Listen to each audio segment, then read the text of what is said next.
यो सबैभन्दा महत्त्वपूर्ण विषय रहेको छ, 4 सत्य। र हामीले बुद्ध मार्गमा प्रवेश गर्ने नगर्ने, गर्न सक्ने नसक्ने सबभन्दा मुख्य नै 4 आर्य सत्यको बुझाइले निर्धारित गर्ने हुन्छ। तसर्थ बुद्ध मार्गमा लागिसकेका र बुद्ध मार्गमा लाग्न इच्छुकहरू सबैले 4 आर्य सत्यमा बुझ्न अत्यन्तै जरुरी हुन्छ। त्यसबाहेक पनि अन्य विभिन्न कारणले पनि हिजो भने जस्तै हामी एउटा नेपाली भएको हिसाबले पनि बुद्ध भूमिका वासी भएकाले पनि 4 आर्य सत्य सिक्न बुझ्न अत्यन्तै जरुरी हुने गर्छ। अब हामी 4 आर्य सत्य भित्र पनि आज तेस्रो सत्यमा आइपुगेका छौँ, जुन हामीले पहिलो दिनमा यस 4 सत्य मध्ये पहिलो दिनको कार्यक्रममा हामीले दुःख सत्यता अथवा जुन समस्या खोज्यौँ, हाम्रो समस्या के रहेछ हामीले पत्ता लगायौँ। त्यो भनेको एउटा उदाहरणको रूपमा चाहिँ हामीले एउटा रोग पत्ता लगाए जस्तो है, बिरामीको रोग पत्ता लगाए जस्तो हामी भवसागरमा अल्झिएका अथवा भनौँ संसारको चक्रव्यूहमा फसेका हामी प्राणी सबै प्राणीहरू को रोग भनौँ, समस्या के हो भने दुःख। र त्यो दुःख पनि एउटा शारीरिक भौतिक मात्रै नभइकन एउटा मानसिक दुःख र मानसिक भनौँ अथवा मनोवैज्ञानिक भनौँ, त्यस्तो किसिमको दुःख जुन छ। अनि त्यो दुःख पत्ता लगाइसकेपछि हामीले दोस्रो दिनको कार्यक्रममा जुन आर्य सत्यको चर्चा गऱ्यौँ, जुन चाहिँ दुःखको कारण, दुःखको मूल जरा के हुन् भनेर हामीले खोताल्यौँ भनौँ अथवा पत्ता लगायौँ। र त्यस अन्तर्गत हामीले जुन तृष्णा र तृष्णाभन्दा पनि अझै पछाडि भनौँ भित्री भागमा अज्ञानता, यिनीहरूले गर्दा हामीले दुःख पाइरहने, निरन्तर दुःख पाइरहने, दुःखको जुन प्रवाह छ त्यो बगिरहने, त्यो आइरहने, कहिले नरोकिने। त्यसकारण दुःखको जरा पत्ता लगायौँ। र आज हाम्रो तेस्रो निरोध सत्यताको हामीले चर्चा गर्न पर्दाखेरि निरोध सत्यता अथवा त्यसको निवारण के हो, निरोध के हो, दुःखलाई जुन अन्त्य गर्ने त्यसको उपाय भनौँ अथवा समाधान के हो। त्यही भएर आज हामी समाधानतर्फ चर्चा गर्न जाँदैछौँ। र यो समाधानको कुरा गर्दाखेरि अब हामीले जुन बुद्धको 4 सत्यभित्रमा हामीले निरोध सत्यताको कुरा गर्छौँ। निरोध सत्यको कुरा गर्दाखेरि यहाँ हामीले यसको समाधान भनौँ अथवा दुःखबाट मुक्ति पाउनु भनेको के हो है। त्यसैले जुन हाम्रो नेपाली भाषामा जुन यो दुःखबाट मुक्ति, पूर्ण रूपमा मुक्ति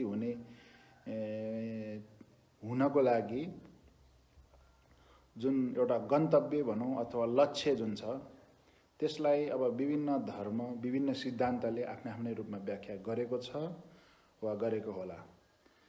तसर्थ जस्तो हाम्रो नेपाली भाषामा हामीले मुक्ति भन्ने शब्द सुनेका छौँ, मोक्ष भन्ने पनि सुनेका छौँ र निर्वाण भन्ने पनि सुनेका छौँ। र त्यसबाहेक हामीले फेरि जुन 6 लोकभित्रका सबैभन्दा माथिल्लो भनौँ, सबैभन्दा उच्च स्तरको देवलोक भनेर पनि सुनेका छौँ अथवा स्वर्गलोक भनेर। त्यो भएर स्वर्ग भनेर पनि एउटा हामीले कुनै पनि मृतकहरू, आफ्नो आफन्तहरू, बुवा आमा बाजे बजेहरू बित्दाखेरि हामीले स्वर्गवास हुनुभयो है, उहाँ स्वर्गवास होस् भनेर त्यो भन्ने गर्दछौँ। र अब यसरी आजको हामीले शिक्षामा बुझ्यौँ भने बुद्धको शिक्षा अन्तर्गत, बुद्धको शिक्षा अनुसार कता कता त्यो गलत हुन जान्छ। अब स्वर्गवास होस् अथवा स्वर्गवास हुनुभयो अथवा स्वर्गवास हुन आकांक्षा गर्नु चाहिँ गलत कसरी हो, किन हो भनेर भन्नु होला। यदि भन्नुहुन्छ भने बुद्धले बुद्धत्व प्राप्ति गरिसक्नु भएपछि उहाँले जुन आफ्नो ज्ञान प्रचार गर्न थाल्नु भएपछि आफ्नो ज्ञानलाई जुन समाजमा सिकाउन फैलाउन थाल्नु भएपछि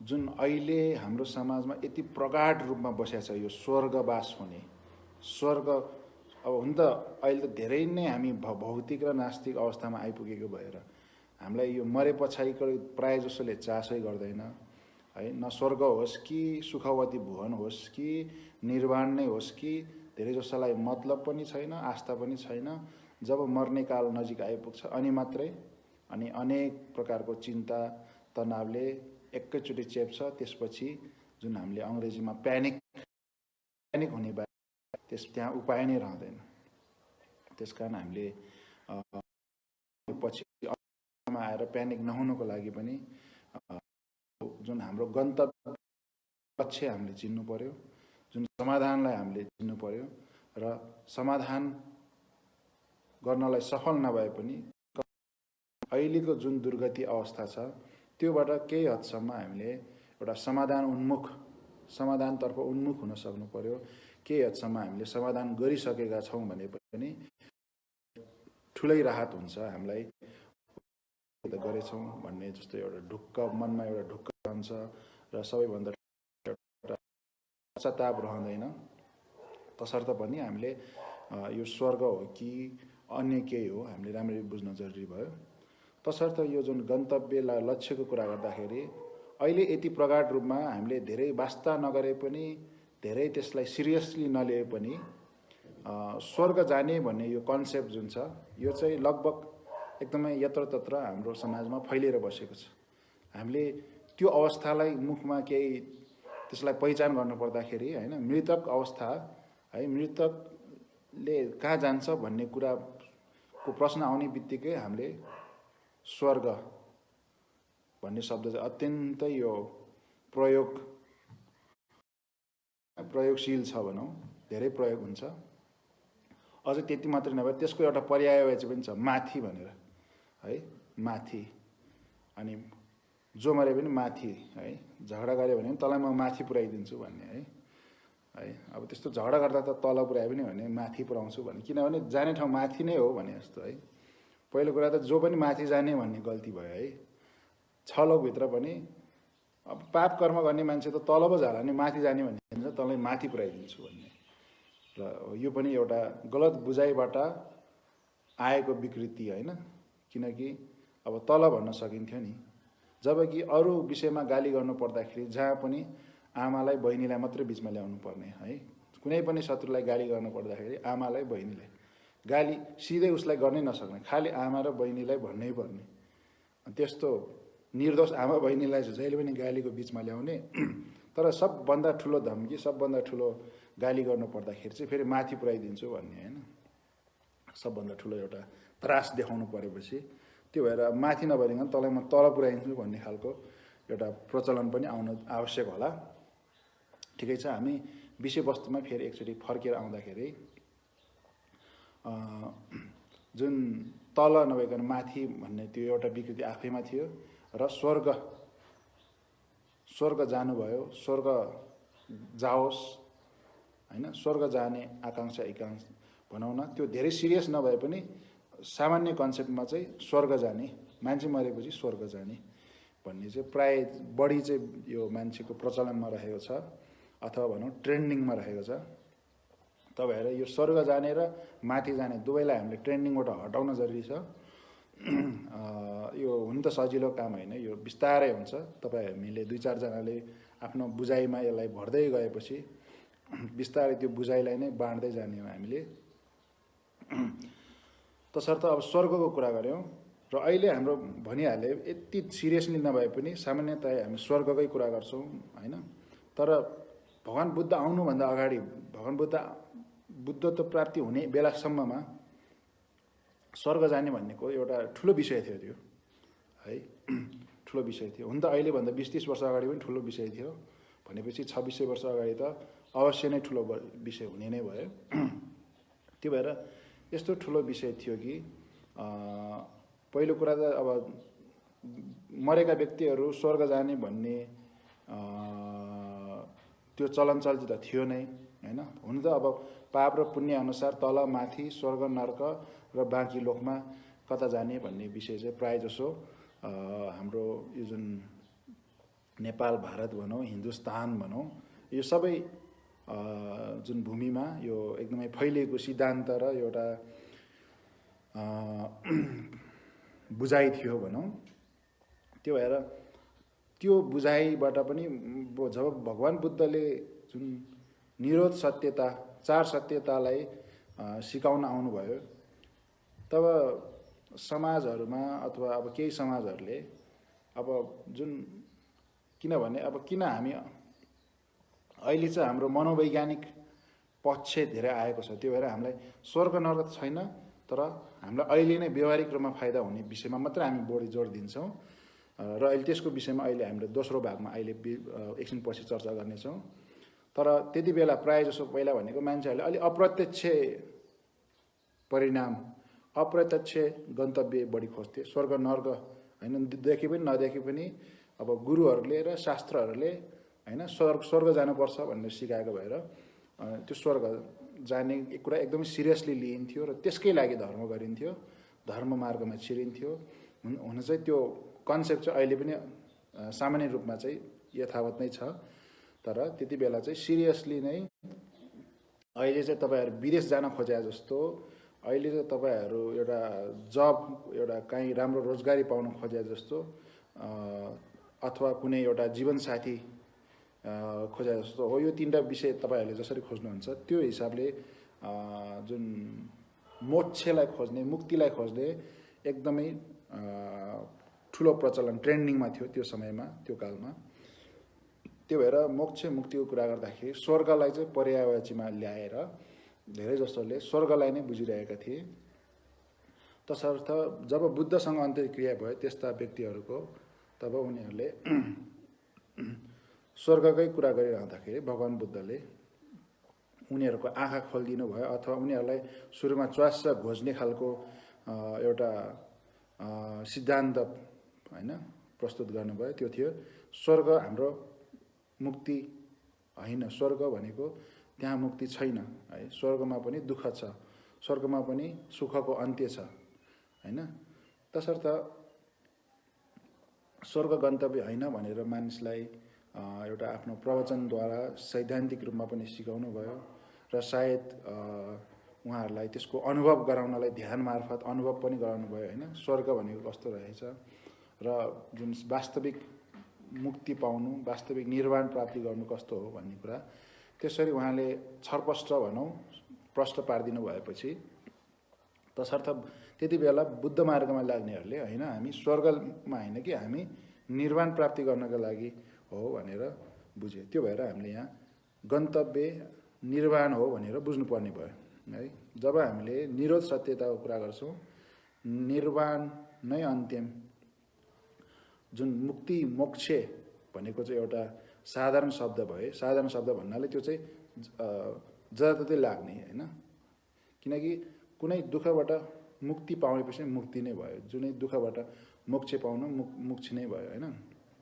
त्यो हिसाबले मुक्ति मोक्ष र त्यसलाई अझै सबभन्दा उपयुक्त शब्द चाहिँ निर्वाण भनेर भगवान बुद्धले निर्वाणको मार्ग देखाउनु भयो अथवा निर्वाण प्राप्ति गर्ने मार्ग देखाउनु भयो। तसर्थ एकदमै छोटकरीमा हामीले एक शब्दमै राम्ररी बुझ्नु चिन्नु पर्दाखेरि हाम्रो अन्तिम गन्तव्य हाम्रो निर्वाण हो भनेर यसरी हामीले बुझ्नु पर्यो।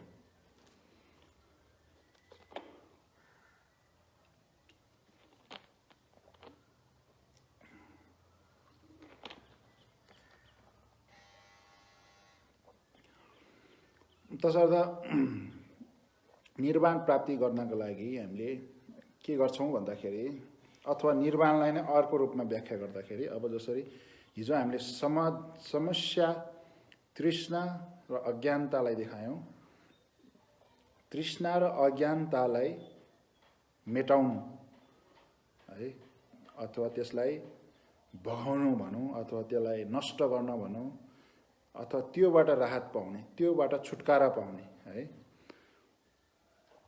तृष्णा र अज्ञानताबाट हामीले जब हामीलाई आफूलाई छुटकारा दिलाउन सक्छौँ त्यो नै निर्वाण हुन्छ है। तसर्थ तृष्णा र अज्ञानता है, तृष्णाबाट मुक्ति पाउनको लागि हामीले के गर्छौँ त भन्दाखेरि, अथवा तृष्णाबाट छुटकारा पाउन हामीले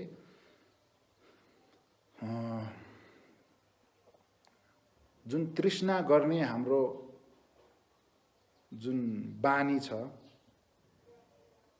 त्यसलाई हामीले अन्त्य गर्छौँ है। हामीले जुन तृष्णा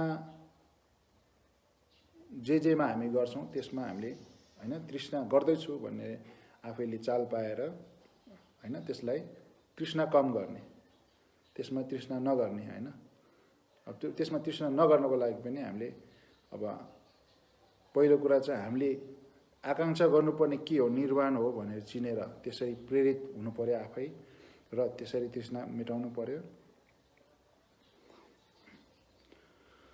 र त्यसपछि गएर अज्ञानता कुरा गर्दाखेरि हामीले हिजो जुन यो स्कन्धलाई, यो शरीरलाई र यो शरीरभित्रको अस्तित्वलाई भन्दा पनि भयो, जुन म भनेर आफूले एउटा धारण गर्छौँ, त्यो म भनेर धारण गरेको, त्यो म सहित मेरो मलाई भनेर धारण गरेको जुन हामीले सामान्यतया जुन आत्मा भन्ने शब्द पनि त्यसैमा एउटा सम्बन्धित भएर आउँछ।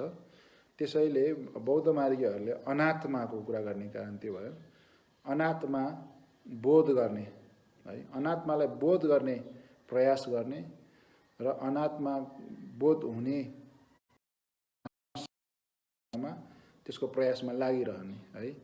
आफूलाई भनौँ सधैँ जुन म भन्नेबाट टाढा राख्ने हैन, मलाई बिर्साउने अथवा म भन्ने भावना आएपछि त्योबाट सचेत रहने, सतर्क रहने हो। त्यस्ता अभ्यासहरूबाट हामी अनात्मा बोध गर्छौँ। त्यो अनात्मा बोध भएपछि हामीले अज्ञानतालाई मेटाउँदै जान्छौँ है। त्यो भएर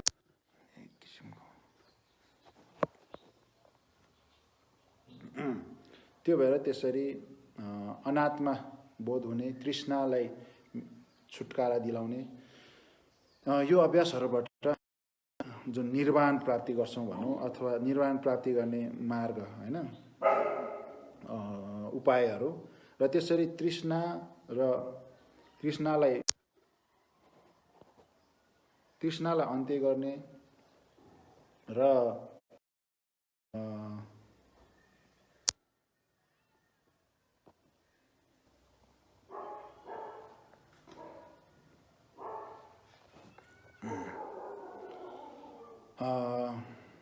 सानो अवरोधको लागि क्षमा माग्दै हामी अगाडि बढौँ। र यसरी निर्वाण प्राप्ति गर्दाखेरि हाम्रो के हुन्छ भन्दाखेरि बौद्ध धर्म व्यवस्था भनौँ, सैद्धान्तिक व्यवस्थामा 10 भूमि र पञ्चमार्गको पनि कुरा हुन्छ। र जुन सामान्य व्यक्तिबाट हामी अभ्यास गर्दै धर्म मार्गमा प्रवेश गरेर जुन बोधिसत्व, पहिला अर्हत, त्यसपछि बोधिसत्व र बुद्धत्व प्राप्ति हुनेसम्ममा सामान्यतया अर्हत र बोधिसत्व र बुद्धत्व प्राप्ति यो नै एउटा 3 तहको निर्वाण भनेर बुझ्दा पनि भयो, अथवा मोक्ष मुक्ति भनेर बुझ्दा पनि भयो। अनि त्यसलाई अझै पञ्चमार्ग भनेर त्यसमा विभाजित गरिएको हुन्छ। 5 वटा मार्गमा हामी क्रमशः अगाडि बढ्दै जान्छौँ। मार्गभित्र पनि हामी 10 भूमिको कुरा गर्छौँ र 10 वटा भूमि पार भएपछि, जसरी यहाँदेखि अब हामी यहाँदेखि कोही अमेरिका जान्छ भने त्यो पनि एउटा 10 वटा भूमि कटेर नै जान्छ हैन कम्तीमा। त्यो जस्तै बुद्ध धर्ममा पनि 10 भूमि भनेर यो कुनै यो भौतिक माटोको जमिनको कुरा होइन, यो चाहिँ जुन एउटा अवस्थाको कुरा हो, तह आफ्नो मानसिक अवस्था, मनको जुन क्षमतालाई कहाँसम्म पुर्याउँदै जान्छौँ हामीले, आफ्नो चित्तलाई कहाँसम्म विकास गर्दै जान्छौँ, त्यो स्तर, त्यो तहको लाई चाहिँ यहाँ हामीले पञ्चमार्ग 10 भूमि भनेर त्यसरी विभाजन गरेको हुन्छ र जुन हरेक मार्ग हरेक तह हरेक स्तरमा त्यो आफैमा एउटा एक तहमा हामीले निर्वाण प्राप्ति गर्छौँ। अब त्यो कसरी भन्दाखेरि अब हामी यसलाई व्यवहारिक रूपमा भने अलिकति व्यवहारिक र अलिकति समय सापेक्ष हिसाबले बुझ्ने प्रयास गरौँ र अलि समय सापेक्ष बुझ्ने हिसाबले प्रयास गर्दाखेरि सर्वप्रथम यहाँ हिजो हाम्रो फुर्वा श्रेष्ठ भाइले प्रश्न राख्नु भएको त्यसलाई पनि यहाँ प्रसङ्ग जोडेरै हामी चर्चा गरौँ।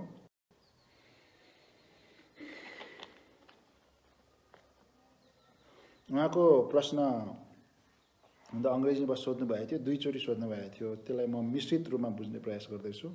लगभग उहाँको प्रश्न कस्तो हो भन्दाखेरि ध्यान मार्फत हैन दुःखलाई कसरी निवारण गर्ने भन्ने यो उहाँ दोस्रो प्रश्नको लगभग त्यस्तो थियो। पहिलो प्रश्न चाहिँ अब त्यो मन नै दुःखको कारक हो भने दुःख पाउनु नपाउनु मनमै भर परेको हो भने मनलाई चाहिँ कसरी प्रशिक्षण गर्ने तालिम गर्ने भनेर यो दुईटै प्रश्नको लगभग एउटा आशय उस्तै देखिन्छ। तसर्थ अब हामीले त्यसलाई यहाँ प्रसङ्ग यो जुन व्यवहारिक निर्वाणको कुरा गरौँ, व्यवहारिक मुक्तिको कुरा गरौँ। त्यो भएर हामीले जसरी एउटा चलचित्रहरूको जुन उपभोक्ता हेर्ने उपभोक्ता हुनुहुन्छ, चलचित्रको उपभोक्ताहरूले जुन टिभी र अहिले आजकलको समयमा मोबाइल कम्प्युटरमा त्यो चलचित्रको ट्रेलर हेरेपछि त्यो ट्रेलर देखेपछि कतिको त्यो फिल्म चाहिँ त्यो चलचित्र चाहिँ हेर्न लायक छ कि छैन, मलाई मन पर्ने खालको हुन सक्छ कि सक्दैन, रोचक छ कि छैन, त्यो चाहिँ उसले ट्रेलर मार्फत हेरेर प्राय जसोले त्यसरी ट्रेलरलाई हेरेर चलचित्र हेर्न जान्छ पैसा तिरेर। र त्यो बनाउनेले पनि ट्रेलर छुट्टै बनाउने कारण चाहिँ के हो भने उसले झलक देखोस् हैन, त्यो चलचित्र कस्तो छ भनेर मोटामोटी रूपमा उसले थाहा पाउन सकोस् भनेर त्यसरी निर्माण गर्छ है। त्यो भएर हामी त्यो अहिले समयको एकदमै व्यस्तता, समयको एकदमै पाबन्दी भएको अवस्थामा हामीलाई वास्तवमै चित्त नबुझ्ने अथवा भनौँ वास्तवमा चित्त बुझ्ने र वास्तवमै रुचि लाग्ने र एकदमै प्रेरित भइसकेको छैन भने हामी त्यस्तो किसिमको विषयवस्तुमा धेरै रुचि राख्दैनौँ र त्यो एउटा स्वाभाविक कुरा नै हो। त्यो भएर अहिलेको हामी मान्छेहरूले अब यो भगवान बुद्धको मार्गमा लाग्नको लागि भगवान बुद्धमा जुन अन्तिम समाधानको कुरा गरिएको छ, निर्वाणको कुरा गरिएको छ, अन्य धर्ममा स्वर्ग नरकको कुरा गरे जस्तै त होला नि, मरेपछि कसले देखाएको छ भन्ने त्यो दुईटालाई जोडिदिन्छ, धेरैले त्यसरी जोडिरहेका छन् र त्यो एउटा मूर्खता हो। र त्यो मूर्खतालाई एउटा अन्धविश्वासी र अशिक्षित र मूर्ख व्यक्तिहरूले त्यसलाई अझै धारण गरेर बस्छन् भने त्यो उहाँहरूको स्वेच्छाको कुरा हो। तर अब अहिलेको एउटा समय सापेक्षको हिसाब कुरा गर्दाखेरि एउटा त हामीलाई वास्तवमा फाइदा चाहिने आफ्नो ठाउँमा छ र अहिले चाहिँ विशेष गरेर हामी एउटा सभ्य र शिक्षित समाजमा हाम्रो शिक्षितको सङ्ख्या बढ्दैछ, कुनै पनि समाजमा शिक्षितको सङ्ख्या बढ्दैछ र केही समयमै भनौँ न हाम्रो नेपाल जस्तो देशमा पनि सायद शिक्षितको सङ्ख्या बढी भएर जाने हुन्छ हैन। शिक्षित भन्नाले अब एकदमै मानसिक शिक्षित नभए पनि एउटा सर्टिफिकेटको हिसाबले शिक्षितको सङ्ख्या लगभग हामी बहुमतमा जान थालिसक्यौँ नेपालको कुरा गर्दाखेरि। अब यो जुन मनोवैज्ञानिक पक्षलाई एकदमै ध्यान दिन्छौँ। हुन पनि अब हामी जुन शरीरको जुन रोग आदि समस्याहरूको लागि हामीले त्यसलाई जुन अस्पताल आदि स्वास्थ्य केन्द्र आदिमा उपचार गराउने, रोग नलाग्दै उपचार गराउने त्यो खालको प्रचलन पनि बढ्दै गइरहेको छ भने अर्कोतर्फ जुन मानसिक र मनोवैज्ञानिक समस्याहरूलाई पनि पहिचान गरेर त्योतर्फ हैन, जुन पहिलेको समयमा जुन मनोवैज्ञानिक समस्यालाई खालि एउटा भूतबोक्सी लागुफागु हैन यस्तो विषयमा मात्रै अल्झाइन्थ्यो। के गर्नु, हाम्रो गाउँघरको जुन डाक्टर नै त्यही खालका थिए हैन, त्यो भएर अहिलेको समयमा जुन मनोवैज्ञानिक समस्याले बढी तनाव दिने, मानसिक तनाव बढी हुने हैन, हरेक कुराको हाम्रो दैनिक जीवन, आफ्नो जीवनभरिमै दैनिक रूपमा पनि र जीवनभर रूपमा पनि एउटा आफ्नो सन्तुष्टि हैन, खुसी, मनलाई एउटा आनन्द, मनलाई रमाइलो गर्ने यो जुन शान्ति भनौँ, त्यो भएर मनोवैज्ञानिक अब ध्यान दिने एउटा प्रचलन बढिरहेको छ हैन। र हाम्रो समाजमा पनि अब लगभग बिस्तारै छिटै प्रायःजसोले एउटा मानसिक तनावलाई पहिचान गरेर, मनोवैज्ञानिक समस्याहरूलाई पहिचान गरेर हैन, मनोवैज्ञानिक समाधानकै लागि अब विदेशीहरूले जस्तो अब अस्पताल हैन, मनोवैज्ञानिक विशेषज्ञकै जाने त्यो प्रचलन पनि बढ्दै जाला। तर मनोवैज्ञानिक समस्याको लागि जुन मनोवैज्ञानिक विशेषज्ञका गएर जुन ट्याब्लेट दबाई आदि खाने प्रचलन पश्चिममा रहेको छ, तर त्यो आफै पनि अलिकति गलत रहेको छ। त्यसलाई हामीले ध्यान र आध्यात्मिक चिन्तन, आध्यात्मिक अभ्यासबाट चाहिँ सही ढङ्गमा हामीले त्यसलाई समाधान गर्न सकिन्छ। र त्यसरी जुन हाम्रो समाजभन्दा पश्चिमी समाज एक स्तरले माथि गएको भए पनि त त्यहाँ पनि अलिकति एउटा अन्यलताकै विषय के छ भने मान्छेलाई एउटा दबाई बेच्ने माध्यम नै बनाइरहेको छ मनोवैज्ञानिक समस्यालाई पनि।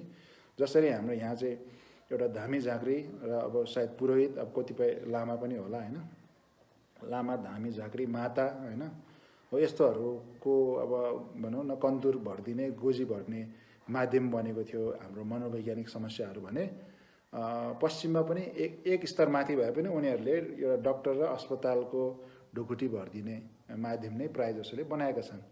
त्यो भएर कसैलाई एउटा ढुकुटी भरिदिनु नपर्ने, कसैलाई खर्च दिनु नपर्ने हिसाबले हामीले आफैले स्वतः यो शिक्षित भएर वास्तवमा समाधान बुझेर जुन हामीले यो व्यवहारिक निर्वाणको कुरा गर्दैछौँ र व्यवहारिक निर्वाण हामीले बुझेर हामी आफैलाई ध्यान मार्फत र आध्यात्मिक अभ्यास मार्फत हामीले आफ्नो मनलाई एकदमै सन्तुलनमा ल्याउने, नियन्त्रणमा ल्याउने र यसलाई पहिलो कुरा त यसलाई खुसी बनाउने भन्दा पनि यसलाई चाहिँ समस्या, दुःख, बाधाहरूबाट यसलाई सुरक्षित राख्ने र दोस्रो चाहिँ यसलाई कति हुन्छ एउटा यसलाई शान्त राख्ने है, त्यो कुरा हुन्छ।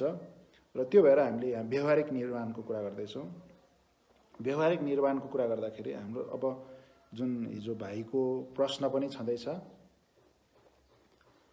तसर्थ त्यसलाई हामीले अब सम्बोधन गर्दाखेरि जुन हाम्रो मनको कुरा गर्दैछौँ र हामीले एकचोटि सोचौँ, राम्ररी सोचौँ कि मन दुःख पाउने को हो त भन्दाखेरि दुःख पाउने मन नै हो है।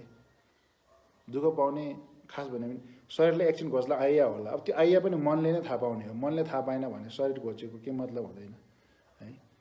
उदाहरणको लागि तपाईँ राति सुत्दाखेरि मच्छरले टोकेर निदाइसकेपछि मच्छरले टोकेको थाहा पाउनुहुन्छ त? थाहा पाउँदैन नि त, किनकि त्यो मनले नै ग्रहण गर्ने भन्ने कारण त्यो हो। त्यस्तै गरेर हामीले जुन मृत्यु भइसक्ने बित्तिकै त्यसपछि कसैले त्यसलाई जति घोचे पनि काट्यो भने उसलाई दुख्दैन, किनभने मन नै मुक्त भइसक्यो, शरीरबाट छुटिसक्यो भनेपछि उसलाई दुख्दैन। भनेपछि यो शरीरले दुःख पाउने होइन, मनले नै पाउने हो। र त्यसपछि गएर हामीले भावनात्मक र मनोवैज्ञानिक जुन दुःखहरू छन्, वास्तवमा हामीले दुःख भनेर त्यसलाई नै अथवा चिन्ता हुन्छ। र त्यसरी मनोवैज्ञानिक समस्यालाई राम्ररी चिनेपछि के हुन्छ भन्दाखेरि दुःख पाउने मन रहेछ भन्ने कुरा एउटा बुझ्छौँ। दोस्रो कुरा के दुःख दिलाउने को हो त? दुःख पाउने चाहिँ मन हो भने दुःख दिने को हो भन्दाखेरि दुःख दिने पनि मन नै हो। समस्या ल्याउने, समस्या उत्पादन गर्ने को हो त भन्दाखेरि त्यो पनि मन नै हो है। तसर्थ अब भगवान बुद्धको उपदेशहरूमा है मन नै सारथी हो, मन नै मालिक हो, मन नै राजा हो भन्ने जस्तो जुन शब्दहरू छ होइन। किनकि मन जहाँ दौडिन्छ हाम्रो शरीर पनि त्यहीँ दौडिन्छ र हाम्रो सम्पूर्ण कर्महरू, हाम्रो त्योसँग अवस्थाहरू सबै त्यो मनकै पछाडि पछाडि दौडिने। त्यही भएर हामीले मनलाई कता लैजान्छौँ भन्ने कुरा हामीले ध्यान दिनु जरुरी हुन्छ। मनलाई कता लैजान्छौँ, कहाँ राख्छौँ, कसरी राख्छौँ होइन, यो कुराले नै हाम्रो जीवनलाई निर्धारण गरेको हुन्छ। र जीवन उपरान्त पनि हाम्रो भविष्य, सम्पूर्ण भविष्य यो मनलाई नै नियन्त्रण, मनले नै निर्धारित गरे हुन्छ। त्यो भएर नै अस्ति हामीले जुन भविष्यको जन्मलाई हेर्ने हो भने पनि तिमीले आफ्नो मनलाई हेर, मनको स्वभावलाई हेर भन्ने कारण त्यो हो। त्यो भएर समस्या पाउने पनि मन नै, दुःख पाउने पनि मन नै, र दुःख समस्या ल्याउने पनि मन नै भनेपछि अब यो मनलाई तालिम गर्नुपर्ने भन्ने कुरा हामीले सामान्यतया बुझिसक्यौँ हैन। मनलाई तालिम गराउनु पर्यो। कसरी गराउने है, कसरी गराउने? अब दुईटा विकल्प त भनिहाले हैन। त्यो चाहिँ मोटामोटी विकल्प हो। त्यो चाहिँ एउटा नाम लिनु पर्दाखेरि एउटा विशेष सूची जस्तो मात्रै हो कि आध्यात्मिक अभ्यास हैन, अथवा भनौँ आध्यात्मिक अध्ययन गर्नु पर्यो, चिन्तन हुनु पर्यो, र एउटा चाहिँ ध्यान। र यसै ज्ञान आर्जन र ध्यान अभ्यास, यो दुईटा माध्यमबाट हामीले मनलाई प्रशिक्षण दिने, तालिम गर्नुपर्ने। तर अब त्यो पनि कसरी गर्ने भन्ने कुरा हामी हल्का चर्चा गरौँ है अन्तिममा। अब जुन मोटामोटी छोटकरीमा भन्दाखेरि अब तृष्णा र अज्ञानतालाई तह लगाउने, तृष्णा र अज्ञानतालाई न्यूनीकरण गऱ्यो भने त्यो एउटा मुक्ति हो भनेर हामीले बुझ्नु पर्यो है। किनकि अघि भने जस्तै मरे पछाडिको जुन हामीले पाउनुपर्ने निर्वाण, प्राप्त गर्नुपर्ने निर्वाण छ, त्यसको लागि तयारी गर्नुपर्छ, गरौँला, र त्यो बेला देखा जाएगा। तर हामीले यहाँ के बुझ्नु पर्यो भने निर्वाण भनेको हरेक क्षणमा नै, यो जीवनमै पोसिबल छ हैन, सम्भव छ, र यो जीवनमा मात्रै नभएर अहिले यही क्षणमा पनि सम्भव छ। तर त्यसको एउटा त्यो अघि भने जस्तो एउटा झलक जस्तै हल्का हल्का हामीले अलिअलि आफूलाई अलग बनाउँदै लाउनु पर्यो है। जसरी एउटा वर्षौंसम्म नुहाएको व्यक्ति एकैचोटि नुहाएर सफा हुन, गोरो हुन गाह्रो पर्ला, उसले त्यसलाई निको पार्नलाई, सफा हुनलाई पनि उसले दैनिक रूपमा हैन केही दिनसम्म बिस्तारै नुहाउँदै गयो भने उसको अनि बिस्तारै आफ्नो असली रूप आउँदै गर्छ र बिस्तारै वास्तवमा सफा हुन्छ।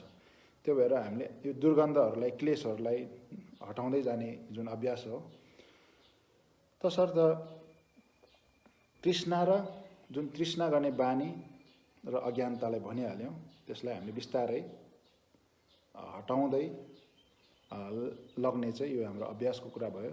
र यसलाई हामीले अझै विस्तृतमा भनौँ अथवा यसलाई ध्यानसँग हामीले सन्दर्भ राखेर ध्यानसँग जोडेर कुरा गरौँ।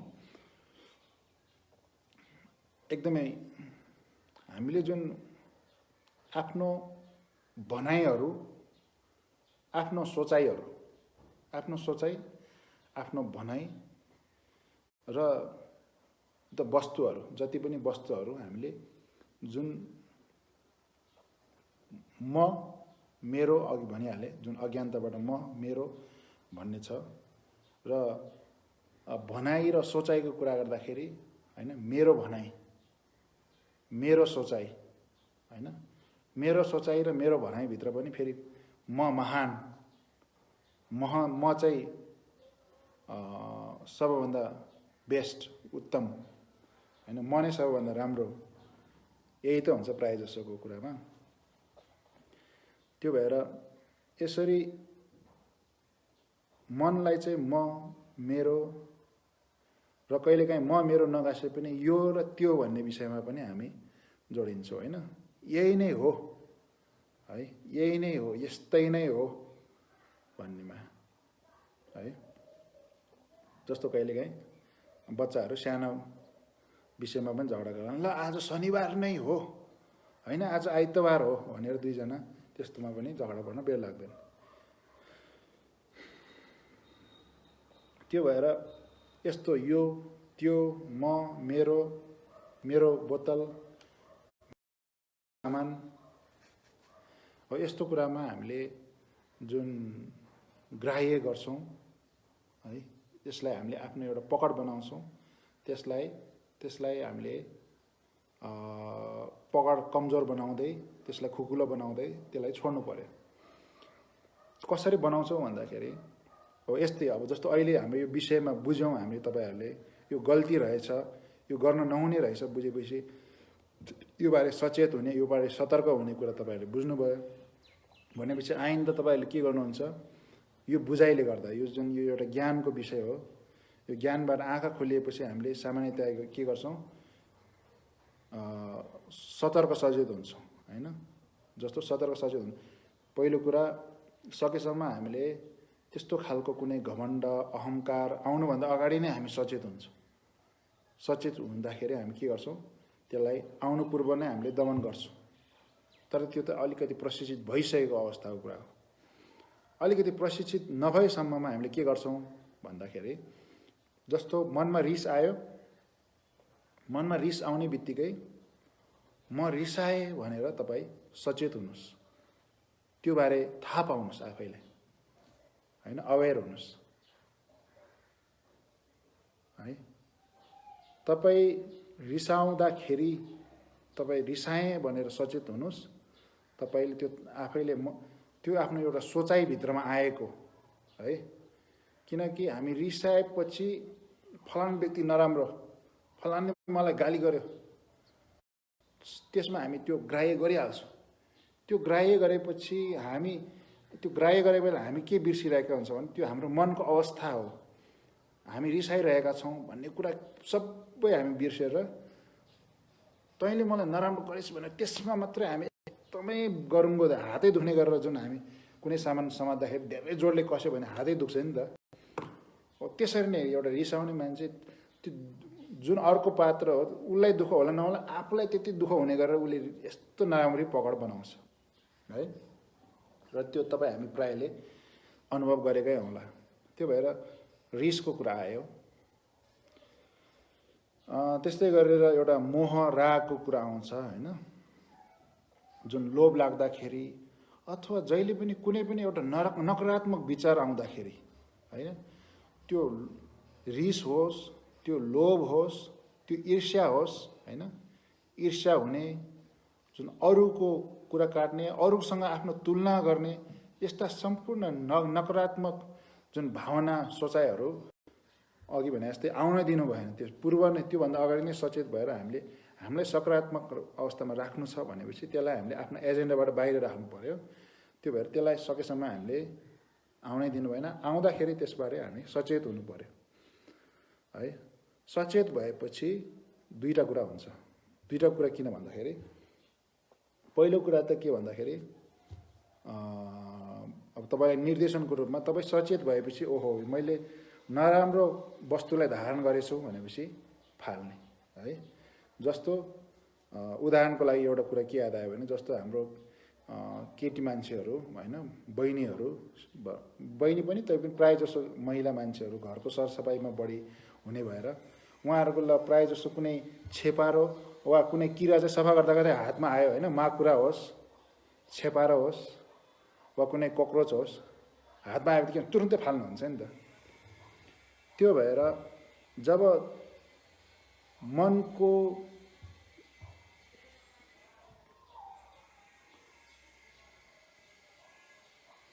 जुन वातावरण भनौँ, जुन मनको घरभित्र जब त्यस्तो नराम्रो वस्तु आउँछ हामी बाहिरतिर ध्यान दिन्छौँ। त्यो भएर मनभित्र चाहिँ नराम्रो चिज छिरेको हामी यादै पाउँदैनौँ होइन।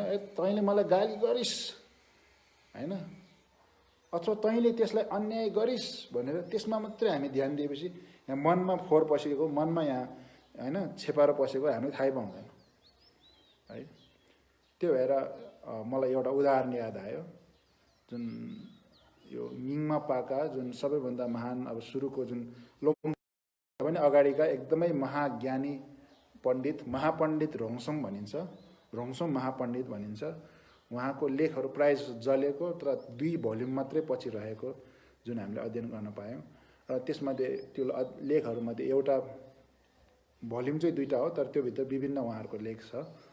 र एउटा लेखमा उदाहरण के छ भन्दाखेरि, जुन यही अहङ्कारकै कुरा हो, यो म भन्ने जुन दुष्ट छ, सबभन्दा दुष्ट म भन्ने जुन अहङ्कार, अनि यो म भन्ने अहङ्कार अथवा जुन त्यसले चाहिँ त्यो चाहिँ एउटा बिरालोको उहाँले उदाहरण राख्नुभएको छ।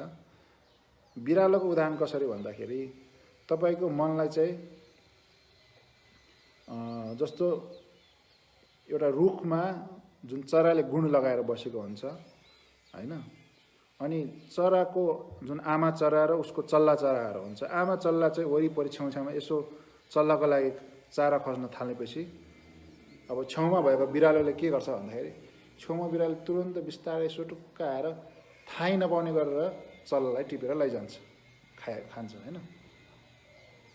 भन्नको मतलब के भन्दाखेरि जसरी बिरालोको चालमा बिरालोले जसरी एउटा चराको चल्लालाई टिपेर लान्छ, हाम्रो मन र यो जुन अहङ्कार छ, यो इगो छ, यो इगोले पनि त्यसरी थाहै नपाउने गरेर चप्प हामीलाई आक्रमण गरेर जान्छ भन्ने कुरा हो है। त्यही भएर अघि भने नि फलानामा रिस राख्दाखेरि, ईर्ष्या गर्दाखेरि, लोभ गर्दाखेरि, यस्तो कुराहरूमा जब हामी एउटा ग्रसित भएर बस्छौँ, त्यस्तो कुरामा हामी अल्झिन्छौँ, त्यो त्यहाँ अल्झेपछि एक त हामीलाई आफ्नो फर्किन गाह्रो हुन्छ र यहाँ चाहिँ अर्कैले आक्रमण गरिसकेका हुन्छ। यो त के भयो भन्दाखेरि जुन पहिला अब देशहरूमा युद्ध हुने भयो, फलाना देशमा युद्ध गर्न गयो, अर्को देशले आफ्नो देशमा कब्जा जमाइसक्यो है। अझै भन्ने हो भने जस्तो अहिले लिपुलेक काण्ड छ, ल हामी नेपाल ल भारतसँग युद्ध गऱ्यौँ रे, यताबाट चाइनाले माथिबाट छोप्यो रे हैन। त्यस्तै त भयो नि, भारतले लिपुलेकलाई दाबी गर्यो, माथिबाट सगरमाथा चीनको हो भन्ने कुरा पनि समाचारमा आयो नि त। भनेपछि हो यो जस्तै हामी कुनै वस्तुलाई, कुनै अवस्थालाई मनले एकदमै ग्रसित गरेपछि, त्यसमा ग्राह्य धारण गरेपछि, त्यसपछि हामीले आफ्नो राज्य चाहिँ त्यहाँबाट अरूलाई कब्जा गर्न दियो हैन।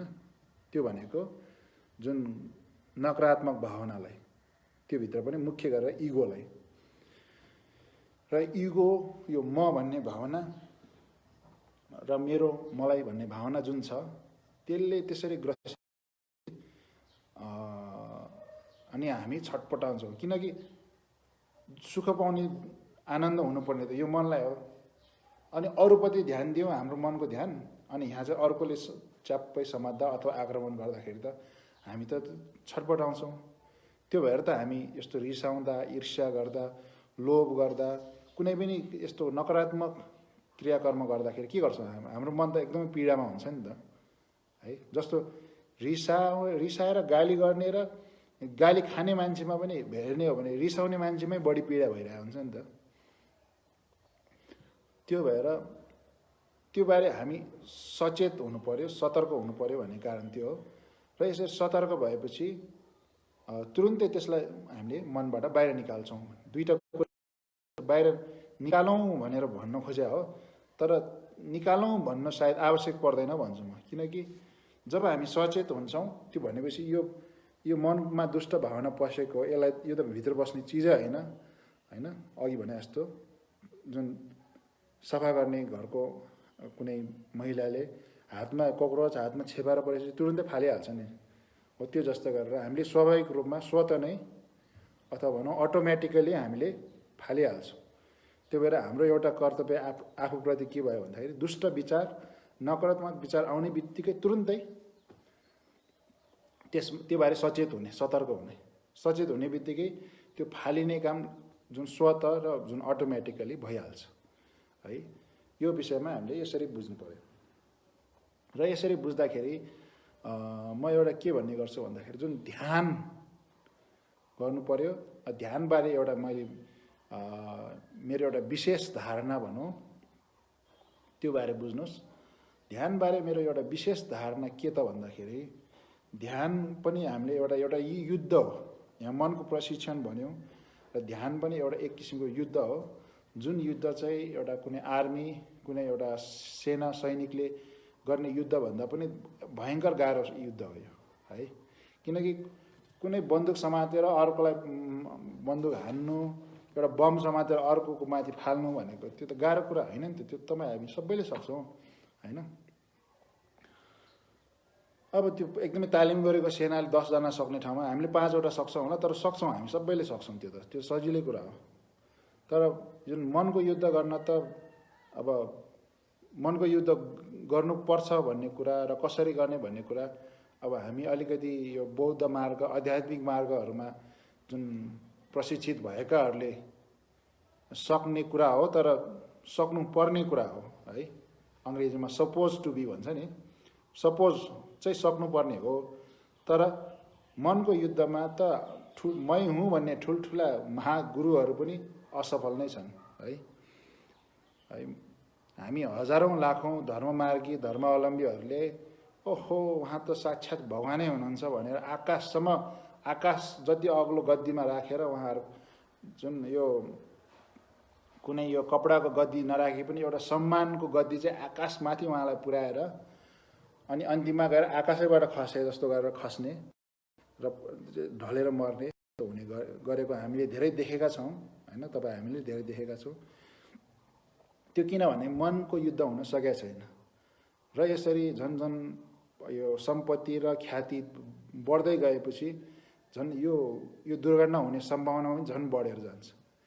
त्यो भएर जति जति आफ्नो ख्याति, पहिलो कुरा त ख्याति र सम्पत्ति नभए पनि भयो, हामीले यो मनको युद्ध मात्रै गर्दै बस्यो भने त हामी बुद्ध बोधिसत्व बन्न सकिहाल्छौँ। तर अब अहिलेको समय सान्दर्भिक सापेक्ष हिसाबले हामीले अब होइन कतिपयले होइन गुरुहरूले सम्पत्ति धारण गर्न नहुने, ख्याति कमाउन नहुने त्यस्तो सोच राख्नेहरू पनि होलान्, छन् होला होइन। अनि वास्तवमा भन्यो भने जसको चाहिँ मनमा नियन्त्रण आएको छ, जसको चाहिँ मनमा करुणा भरेको छ, त्यस्तो व्यक्तिहरूले सम्पत्ति ख्याति पाउँछ भने त्यसको झन् सदुपयोग हुन्छ होइन। त्यो भएर तपाईँहरूलाई उदाहरणको लागि मलाई प्रश्न राख्दाखेरि म आफैले के भन्छु, म एउटा सम्पत्तिको पछाडि, म एउटा ख्यातिको पछाडि दौडेँ भने यो त हिजो हामीले भने जस्तै होइन तृष्णाकै कुरा भयो नि त, त्यसको पछाडि दौडियो है। अङ्ग्रेजीमा त्यसमा डिस्परेट हुनु भन्छ क्या, डिस्परेट भयो, त्यो नभई नहुने जस्तो गरेर त्यसको पछाडि दौड्यो। त्यो भएपछि म एउटा आध्यात्मिक मार्गमा हिँड्नुको, आध्यात्मिक प्रतिनिधि हुनुको कुनै अर्थै रहँदैन। तर त आध्यात्मिक मार्गी हो, ल भिक्षु हो होइन, एउटा भिक्षु हो, सन्यासी हो भनेपछि के धन सम्पत्ति कमाउँदै नकमाउने, ख्याति कमाउँदै नकमाउने त भन्दाखेरि त्यो चाहिँ मैले होइन भन्छु। र त्यसको आवश्यकतालाई पनि मैले बोध गरेर के भन्छु, अझै सकेसम्म आओस्, ख्याति पनि आओस्, म चाहिँ ख्याति र सम्पत्तिको पछाडि दौडिनु नपरोस्, तर सम्पत्ति र ख्याति चाहिँ आओस् र त्यसको लागि मैले आफ्नो ढोका चाहिँ खुला राखौँ। किनकि यताबाट सम्पत्ति आयो भने के भयो, उता मैले त्यो सम्पत्तिलाई धेरैलाई सेवा उद्धार गर्न सकियो। एकातिर ख्याति आयो भने के भयो होइन, ख्याति आयो भने सुन्ने मान्छे धेरै भयो भनेपछि यसरी मैले धर्मदान, ज्ञानको दान झन् धेरै गर्न सक्छु होइन। अहिले हामी सीमित मात्रामा प्रत्यक्ष प्रसारण किन हेरिरहेका छौँ, ख्याति छैन नि त है। यस्ता असल विषयवस्तुलाई इमान्दारीपूर्वक बताउने एकदमै कमी छ। त्यस्ता एकदमै गलत आशयले, गलत ढङ्गले, गलत ज्ञान सिकाउनेका तपाईँहरूले देख्नुभएकै होला होइन। हजारौँ लाखौँ व्यक्तिहरू पनि सुनेर बसेका छन्, हेर्छन्। त्यो किन छन् त भन्दाखेरि ख्याति छ, त्यहाँ ख्याति छ। तर ख्याति जसले ख्याति पाएको छ त्यो ख्याति पाए अनुसारको भित्र उसँग ज्ञान नभएपछि उसले समाजमा एउटा नकारात्मक ऊर्जा फैलाउने काम मात्रै गर्छ है। त्यो भएर हामीले होइन, जोसँग करुणा छ, जोसँग ज्ञान छ, जसको मनमा नियन्त्रण छ, त्यो व्यक्तिलाई सम्पत्ति र ख्याति भएकै राम्रो। उसलाई चाहिँ ऊ आफैलाई अलिकति त्यसले हानि गर्न सक्छ है, अलिकति हानि गर्न, किनभने मन नियन्त्रण भए पनि कता कहिले काहीँ फेरि नियन्त्रणबाट बाहिर आउन सक्छ, घुम्न सक्छ है। जबसम्म बोधिसत्व भइन्न, मनमा जति नियन्त्रण पाए पनि फेरि हराउन सक्छ है। महापण्डित लोकचन्द्र राब्जामले भन्नुभएको छ एउटा श्लोक है, जबसम्म हामी जुन दर्शन मार्गसम्म, यो जुन पञ्चमार्गभित्र दर्शन मार्गसम्म पुग्दैनौँ, भन्नको मतलब जबसम्म हामी आर्य बोधिसत्वको अवस्थासम्म पुग्दैनौँ त्यो बेलासम्म हाम्रो मन भनेको जति जीवनभर ध्यान गरे पनि, जति अभ्यास गरे पनि होइन, एउटा युद्धभित्र होइन, एउटा युद्धभित्र एउटा बालक हराउने जस्तो हुन्छ भन्नु भनिएको छ कि। कसरी हुन्छ भन्दाखेरि अब मनलाई जति नियन्त्रणमा आए पनि त्यो चाहिँ एउटा सुरक्षित ठाउँमा नपुग्या भएर है, अनि एउटा कुन बेला त्यो नियन्त्रण च्वाट्टै नियन्त्रण गुम्छ, त्यहाँदेखि त्यसलाई भेटाउने, त्यसलाई नियन्त्रण लिनु त उतै त्यो मनलाई खोज्दै नै एकदमै समस्या भनौँ, त्यसलाई खोज्न नै अप्ठ्यारो भएर जान्छ। अनि त्यो बेला चाहिँ त्यसलाई उदाहरणको रूपमा युङै भुचुङ ढ भनेर तिब्बतीमा भनेको छ है, जुन युद्ध भइरहेको ठाउँमा बच्चा बिचमा हराउने जस्तो हो, त्यसरी हराउँछ, त्यहाँदेखि त्यसलाई खोज्ने भन्ने कुरै आउँदैन। त्यो भएर ऊ आफैलाई एउटा गुरु भनौँ, एउटा भिक्षु, एउटा जुन मनलाई नियन्त्रणमा लिएको ज्ञानले होइन, ज्ञान बुझेको, अध्ययन पुगेको त्यस्तो व्यक्ति, ऊ आफैलाई चाहिँ त्यो केही खतरा चाहिँ हुन्छ, तर त्यस्तो करुणा, ध्यान, ज्ञान भएको व्यक्तिलाई यदि उसलाई ख्याति र सम्पत्ति आउँछ भने त्यसले त सदुपयोग नै हुन्छ। त्यसले त होइन हजारौँ लाखौँहरूको सेवा गर्ला, उद्धार गर्ला है। अब जोसँग अहङ्कार नै छैन, लोभ नै छैन भनेपछि त्यस्तो व्यक्तिको सम्पत्ति भएपछि त उसले त पहिलो कुरा अरूलाई दान गर्ने, उद्धार गर्ने ठाउँ त छँदैछ। सबभन्दा मुख्य कुरा उसले जुनसुकै समयमा पनि त्यो सम्पत्ति र त्यो ख्यातिदेखि ऊ आफैलाई मुक्त गर्न सक्छ है। त्यही भएर अब जस्तो म आफै पनि अब भविष्यमा गएर अब केही मात्रामा, यति मात्रामा भनौँ, यहाँ भए पनि ख्याति यति भए पनि आउला, सम्पत्ति यति भए पनि होला होइन। अब जीवनको एउटा अवस्थामा पुगेपछि अनि एउटा अलिकति म वृद्ध हुन थालेँ भन्ने मनमा आएपछि होइन, भनौँ 50 वरपरको समय आएपछि त्यसपछि एकदमै होइन मृत्यु उपरान्तको तयारी गर्नुपर्छ भन्छु म आफै होइन। नत्र यत्रो एउटा आध्यात्मिक जीवनमा लागेको केही अर्थै रहेन। 50 पछि भनौँ, 50-60 पछि अथवा एउटा वृद्धकाल सुरु भएपछि एउटा मर्नु अगाडिको तयारी गर्न सकिएन भने सायद त्यो त्यति अर्थपूर्ण रहँदैन। त्यो भएपछि त्यस्तो अवस्थामा पुगेपछि ल मानव एउटा एकदमै ठुलो साम्राज्य नै मेरो अधीनमा छ भने पनि होइन, एउटा ठुलै संस्थाको होइन, आफूले स्थापना गरेको संस्था पनि भविष्यमा गएर भयङ्कर एउटा ठुलो काम गर्ने संस्था बनेको छ। एउटा देशैभरि, संसारभरि नै त्यसको एउटा प्रभाव ठुलो छ, मान्छेहरू धेरैले त्यसको प्रभावको बारेमा बुझेका छन् भनेपछि त्यो संस्थाको एउटा गरिमा एकदमै ठुलो हुन्छ। र प्रायः सामान्य व्यक्तिहरू त्यस्तो संस्थाहरूबाट होइन 80 वर्ष पुगे पनि अध्यक्ष छोड्न नमान्ने तपाईँहरूले देख्नुभएकै छ प्रायः जसोले। किन हुन्छ भने उसले त्यसरी मनमा ग्राह्य गरेर बसेको हुन्छ। त्यो भएर अब सामान्यतया हुन त हामी गुम्बा बिहारहरूमा हामी यो भन्ते भिक्षुहरूमा चाहिँ अलिक सजिलो के हुन्छ भने साधनैदेखि चाहिँ त्यो अलिकति बेफिक्रीपन चाहिँ अलिक बढी हुन्छ। त्यो भएर कुनै पनि वस्तु होइन 10 रुपियाँ आए पनि 1000 रुपियाँ आए पनि खाएर साथीहरूलाई खुवाएर उडाउने त्यो प्रचलन नै बसेको हुन्छ हाम्रो गुम्बाहरूमा, बिहारहरूमा पनि त्यस्तै होला भन्ने ठान्छु म।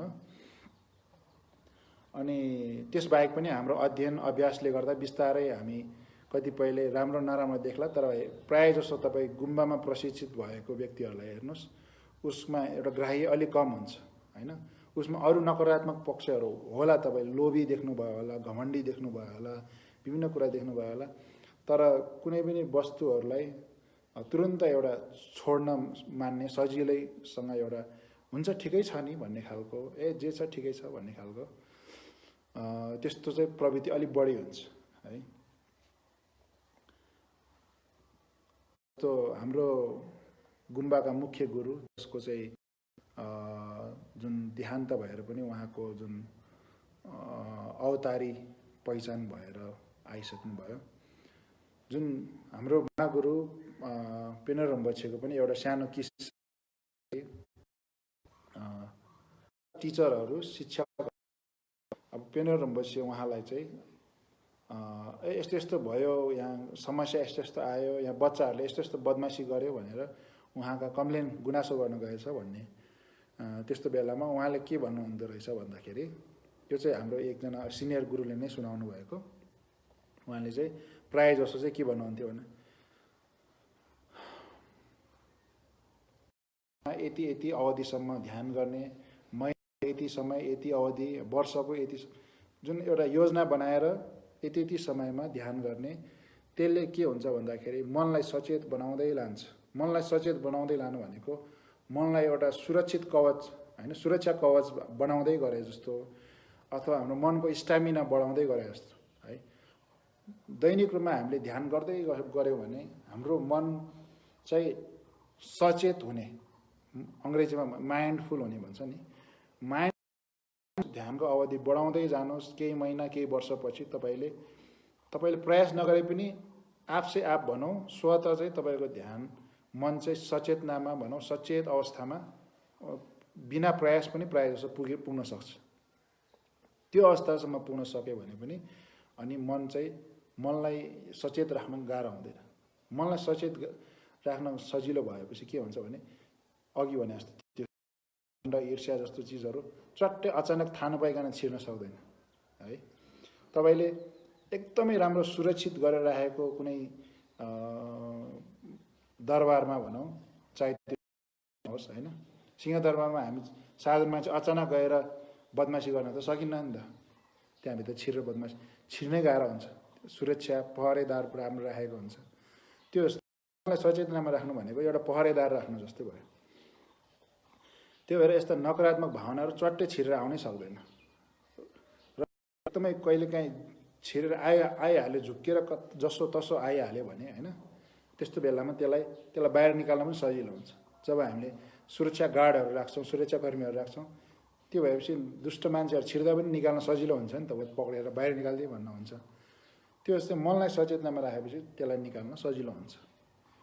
त्यो भएर हामीले दैनिक रूपमा ध्यान गरेर ध्यानको मार्फत त्यसरी चाहिँ आफ्नो मनको क्षमतालाई बढाउँदै जान्छौँ है।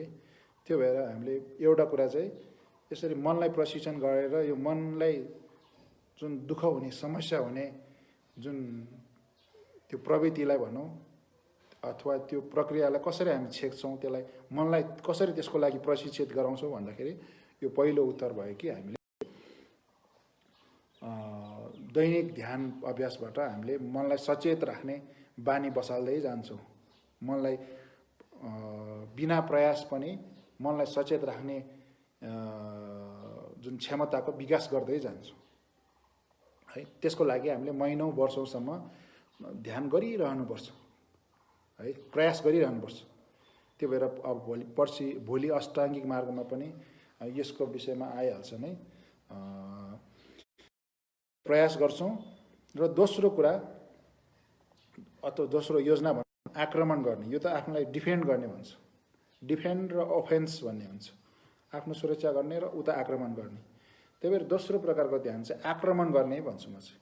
त्यो चाहिँ जस्तो जुन बेला त्यो नकारात्मक सोच आउँछ, जुन बेला मनमा शत्रु पस्छ, त्यो बेला नै सचेत हुने होइन, सचेत हुने प्रयास गर्ने है। मतलब रिस, घमण्ड, ईर्ष्या आदि इत्यादि त्यस्तो महान नकारात्मक भावनाहरू मनमा जाग्ने बित्तिकै है, सक्यो भने त जाग्न अगाडि नै अघि भने जस्तो, तर सुरुमा त्यो अलि असम्भव र अलि गाह्रो हुन्छ। त्यो भएपछि सुरुमा चाहिँ रिसाइसक्यो, त्यो नकारात्मक भावना जागिसक्यो, जति सक्दो चाँडो होइन, 5 मिनट लाग्ला, 10 मिनट लाग्ला अथवा 2 मिनटमै जति सक्दो चाँडो म रिसाएँ है, मेरो मनमा नकारात्मक भावना जाग्यो है भनेर सचेत हुने है। त्यति सचेत भइदियो भने पनि त्यो चाहिँ एउटा तपाईँको आक्रमण जस्तै हो। आक्रमण कसरी हुन्छ त भन्दाखेरि अनि त्यसपछि तपाईँले सचेतनाले ल्याउने बित्तिकै त्यो नकारात्मक भावना चाहिँ तर्सिहाल्छ कि, त्यो भागिहाल्छ। त्यो भएर तपाईँले आज 10 मिनट पछाडि रिसाएको होइन, नकारात्मक भावना जागेको 10 मिनट पछाडि तपाईँ सचेत हुनुहोला र त्यो जुन नकारात्मक भावना आफसे आफ बिलाएर जाला। त्यसै गरेर त्यो अभ्यास गर्दै गयो, जहिले त्यो शत्रु आउँछ त्यही बेला आक्रमण गऱ्यो भने चाहिँ अझै भन्दाखेरि त्यो चाहिँ अझै बढी प्रभावशाली पनि हुन्छ। त्यो भएर हामीले यो दुवै तरिकाबाट है, एउटा चाहिँ आफूलाई सुरक्षा गर्ने दैनिक ध्यानबाट र अर्को चाहिँ जब बेला नराम्रो भावना जाग्छ त्यो बेला नै ध्यान गर्ने। एक हिसाबले भन्दाखेरि ध्यान गर्ने कम्तीमा पनि मैले एउटा सरल विधि भन्ने गर्छु, 7 चोटि 10 चोटि जस्तो एकदमै गहिरो सास फेर्ने र आफ्नो मनलाई हेर्ने है। जब नराम्रो भावना जाग्छ, लामो गहिरो सास फेर्ने, आफ्नो मनलाई हेर्ने, है मनको सोचलाई हेर्ने। त्यति गरेपछि त्यति बेलाको लागि त्यो समस्या समाधान भयो र पछि त्यो शत्रु पनि त्यति यता आउन छाड्छ। त्यहाँदेखि उसलाई हाम्रो मनमा आक्रमण गर्न उसलाई गाह्रो हुँदै जान्छ। जब हामीले दैनिक रूपमा उसलाई आफ्नो सुरक्षा पनि गर्छौँ, त्यसलाई आक्रमण गर्न थालेपछि त्यो नकारात्मक भावना पनि आउन अलिक कम हुँदै जान्छ। दोस्रो कुरा, हामी पनि एउटा आक्रमण गर्नलाई झन् बलियो हुँदै आउँछ। आज 10 मिनटमै हामीले याद गऱ्यौँ भने ल भोलि त अर्कोचोटि 5 मिनटमै याद हुने, अर्कोचोटि 2 मिनटमै याद हुने, अर्कोचोटि 10 सेकेन्डमै, होइन रिसाएको 10 सेकेन्ड 5 सेकेन्डभित्रै याद हुने। अनि केही समयपछि गएर रिसाउन सँगैसँगै याद हुने। रिसाउने बित्तिकै ओहो म त रिसाएछु भनेर सचेत भइहाल्ने। अनि त्यस्तो हुँदै हुँदै एक दिन के हुन्छ, तपाईँको रिसाउने अगाडि नै, होइन कुन कुराले रिस आउँछ, कुन कुराबाट ईर्ष्या जाग्छ, कुन आधारबाट तपाईँलाई लोभ जाग्छ, त्यो आधारहरू सिर्जना हुने बित्तिकै तुरन्तै सचेत भएपछि त त्यहाँदेखि त्यो नकारात्मक भावना त आउने नै भएन, होइन। उदाहरणको लागि तपाईँको एउटै क्षेत्रको व्यक्ति, होइन एउटै क्षेत्रको व्यक्ति हाम्रो नेपालमा प्रायः जस्तो के हुन्छ भने एकअर्कामा ईर्ष्या हुन्छ। एउटै क्षेत्र, एउटै पेसा, एउटै काम गर्ने। अनि त्यस्तोहरूमा कसैले तपाईँको त्यो समकालीन तपाईँको एउटै क्षेत्र एउटै पेसाको व्यक्ति, ल फलानाको नाम ल मङ्गले अरे, ल मङ्गले व्यक्ति त यस्तो भएछ, ल मङ्गले त यति धन कमाएछ, मङ्गले त विदेश गएछ, यस्तो भन्दाखेरि हाम्रो प्रायः जसो नेपालीमा अब कस्तो हुन्छ तपाईँहरूले थाहा छँदैछ नि। त्यो भएर अब कसैले त्यस्तो भन्यो अरे, होइन। त्यो भन्ने बित्तिकै के हुन्छ, तपाईँले चाहिँ त्यो भन्ने बित्तिकै ओहो मैले चाहिँ तुलना गर्नु हुँदैन है। मेरो आफ्नो सफलता आफ्नो ठाउँमा छ, त्यसको सफलता उसको तरिकाले पनि जान्छ। हामी दुईटामा उसले जे पाओस् जे गरोस्, हामी दुईटा बिच तुलना नै गर्नु हुँदैन भन्ने यो जुन धारणा बुझेपछि पनि भयो। अथवा तुलना गऱ्यो भने पनि अब यो मनमा फेरि विकार आउँछ है भनेर सचेत हुने बित्तिकै मनमा त भावना जाउनै परेन नि नकारात्मक। त्यो भएर त्यसरी हामीले एउटा अफेन्स र डिफेन्स दुईटा हिसाबले चाहिँ हामीले ध्यानको मार्फतबाट मनलाई प्रशिक्षित गर्दै, मनको शत्रु, मनको समस्याहरूलाई पार लगाउँदै, अनि मनलाई पूर्ण नियन्त्रणमा व्यवस्था एकदमै मनलाई बसमा राखेर, अनि त्यसरी चाहिँ हामीले यो जुन आफूलाई यही जीवनमै निर्वाण प्राप्ति गर्न सक्छौँ। अथवा निर्वाणको एउटा हामीले भनौँ जस्तो हाम्रो एउटा निर्वाणको झलक हामीले देख्न सक्छौँ। अथवा हाम्रो एक स्तरसम्म हामीलाई आफैलाई मुक्ति दिलाउन सक्छौँ। त्यही भएर आजको यस विषयबाट हाम्रो मूल रूपमा चाहिँ हामीले निर्वाण प्राप्ति गर्नुपर्ने, स्वर्गको चाहना गर्न नहुने र यसरी 10 भूमि पञ्चमार्ग पार गर्दै अर्हत बोधिसत्वको अवस्थाहरू पार गर्दै अथवा त्यो पद प्राप्त गर्दै हामी निर्वाण प्राप्ति गर्नु। निर्वाण पहिलो कुरा बोधिसत्व प्राप्त नहुनेसम्म हाम्रो मनको नियन्त्रण कुनै बेला पनि हराउन सक्छ, र दोस्रो कुरा बुद्धत्व प्राप्ति नभएसम्म समस्या टुङ्गिँदैन। त्यो भएर सकेसम्म अर्हत, त्यसपछि बोधिसत्व र पूर्ण रूपमा बुद्धत्व प्राप्ति गर्नु, अन्तिम गन्तव्य चाहिँ बुद्धत्व अथवा निर्वाण प्राप्ति गर्न चाहिँ हाम्रो वास्तविक समाधान, लक्ष्य, गन्तव्य त्यही हो भनेर हामीले बुझ्यौँ होला आज। र आजको यो जुन सम्पूर्ण विषय यहीँ सकिन्छ। म यहीँ यसलाई विश्राम दिन चाहन्छु आजको विषयलाई।